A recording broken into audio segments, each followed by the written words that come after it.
మాజీ ఎమ్మెల్యే ప్రకాష్ రెడ్డి ఆరోపణలను ఎమ్మెల్యే సురేంద్రబాబు తీవ్రంగా ఖండించారు. 1983 నుంచి తమ సంస్థ అనేక రాష్ట్రాల్లో సకాలంలో పనులు పూర్తి చేస్తూ అవార్డులు అందుకుందని స్పష్టం చేశారు. టిప్పర్తో ఢీకొట్టి చంపాలని చూశామనడం చిల్లర రాజకీయమని మండిపడ్డారు. గొల్లపల్లి రిజర్వాయర్ పూర్తి చేయడం వల్లే కియా పరిశ్రమ వచ్చిందని తెలిపారు. జిల్లా అభివృద్ధిలో తమ పాత్ర ఉందన్నారు.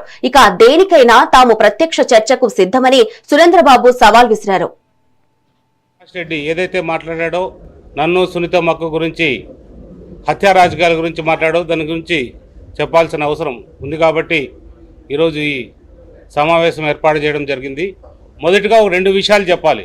ఎందుకంటే మా సంస్థ ఇప్పటికి 27 సంవత్సరాల నుంచి కూడా రకరకాలుగా అన్ని చోట్ల అన్ని రాష్ట్రాల్లో కూడా పనిచేస్తూ ఉంది. అనంతపురం జిల్లాలోనే కాదు, మన రాష్ట్రంలో ఇతర జిల్లాల్లో కావచ్చు, ఇతర రాష్ట్రాల్లో కావచ్చు, అన్ని రాష్ట్రాల్లో కూడా మా సంస్థ పనిచేస్తూ ఈరోజు ఒక విజయవాడకు సంబంధించిన ఒక వ్యక్తికి సంబంధించిన ఆస్తిని ఆక్రమించుకునే దాంట్లో అతను అవినీతి చేశాడు, హత్య రాజకీయాలు అతను చేస్తున్నాడు. అలాంటి వ్యక్తి ఈరోజు మా గురించి మాట్లాడడం సిగ్గుచేటు. ఇదొకటి చెప్తున్నా ప్రకాష్ రెడ్డి, గుర్తుపెట్టుకో.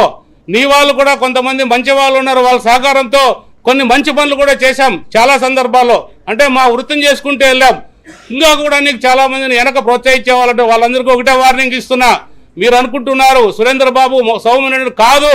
2091లోనే ఆ రోజు మీ నాయకులందరూ వచ్చి నా షాపును తగలబెట్టి కూడా ధీటుగా ఎదుర్కొన్నాం. ఆ రోజే మా ఇంటికి అద్వానీ గారు వచ్చిపోయారు. మేము సామాన్యంగా మీరు ఊహించుకోదండి.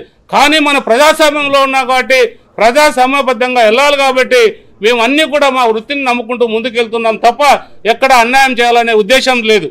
నువ్వు ఇంకా ఒకటి మాట చెప్పావు, మేమేదో నీ వర్క్లో లాక్కున్నామని చెప్పి. నీ వర్కులు మేము కాదు లాక్కోండేది.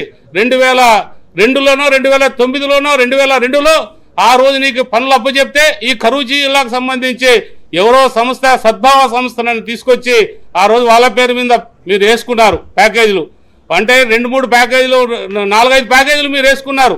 ఆ ప్యాకేజీలతో గొల్లపల్లి రిజర్వాయర్ కావచ్చు, లేదా చెర్లపల్లి రిజర్వాయర్ కావచ్చు. ఈరోజు గొల్లపల్లి రిజర్వాయర్ సకాలంలో పూర్తి చేశాము. సకాలంలో పూర్తి చేసినందుకు అక్కడ కియా పరిశ్రమ కూడా రావడం జరిగింది. ఆ కియా పరిశ్రమ వచ్చిందంటే చిన్న విషయం కాదు. మన రాష్ట్రానికే మన దేశంలోనే అత్యంత ఉన్నతమైన పరిశ్రమ అక్కడ తీసుకురావడానికి కారణం మేమేని ఖచ్చితంగా గర్వంగా చెప్పగలుగుతాం.